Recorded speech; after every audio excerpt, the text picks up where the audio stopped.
to share with you my top 10 favorite plugins currently for WordPress. Plugins are things that allow you to supercharge your blog. They are really cool. So you get there from your dashboard going to plugins, and we're just going to click on plugins. When we first installed WordPress, it automatically installed Akismet as a plugin for us, as well as a Hello Dolly, which is not really a plugin. And then everything else I've installed myself. I'm going to show you how to find them and install them right now. The Hello Dolly one, for example, is not really a plugin, so I'm going to show you how to delete it just by clicking on delete for that particular one and yes. So anytime you have a plugin that you want to actually get rid of, you can just delete it.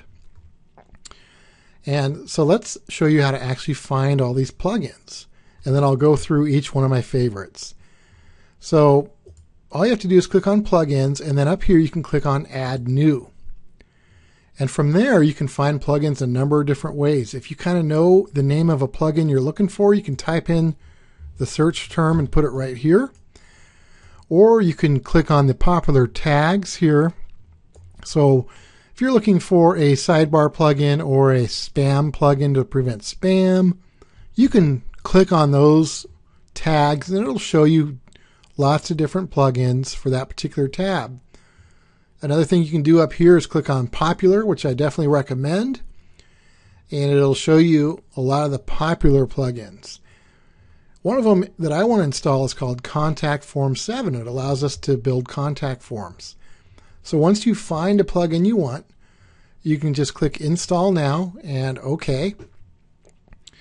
And that will install the plugin. Now it's not activated yet, so I could click on activate plugin right here.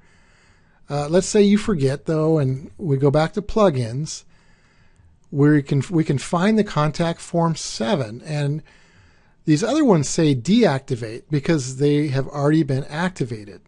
Once you activate your plugin, you can deactivate it if you need to.